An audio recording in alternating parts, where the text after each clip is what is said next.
بسم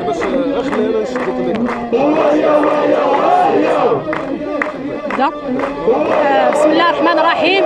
نحن الآن أمام مديرية الخميسات. جئنا مرة أخرى لإبلاغ صوتنا ومعاناتنا لوزارة التربية الوطنية ولبن موسى من خلال هذا الشكل النضالي الذي دعت إليه التنسيقية الوطنية لأساتذة التعليم الثانوي التأهيلي. جئنا لنقول أنه أمام تعنت وزارة التربية الوطنية وتماطلها واعتمادها سياسة الآذان الصماء وتمرير مجموعة من المغالطات حول النظام الأساسي في مجموعة من المواقع والمنابر الإعلامية، فإننا أيضا نؤكد أننا سنظل صامدين مناضلين حتى تحقيق مطالبنا العادلة والمشروعة، والتي من أهمها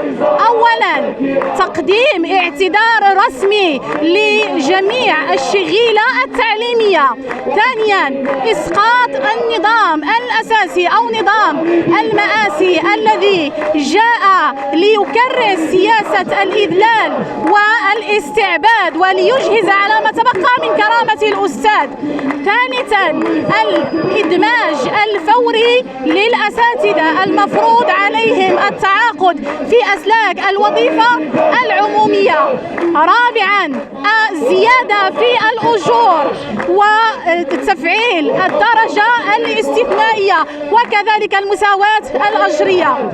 وأضيف نقطة رابعة وهي نقول أن العزافة أو الفزاعة التي رفعها بن كيران في عهد حكومته السابقة المتعلقة بالاقتطاع في الأجرة لتخويف الأساتذة وترهيبهم وتركيعهم قد ولى زمنها، ولن ترهبنا ولن تركعنا، ونقول أن الإضراب حق مشروع يكفله الدستور، وأن أي مساس بأجرة الأستاذ سيقابل بمزيد من النضال، وما لا يأتي بالنضال سيأتي بمزيد من النضال. وعاشت التنسيقية الوطنية لأساتذة التعليم الثانوي التأهيلي حرة صامدة مناضلة ومستقلة. والسلام عليكم ورحمة الله.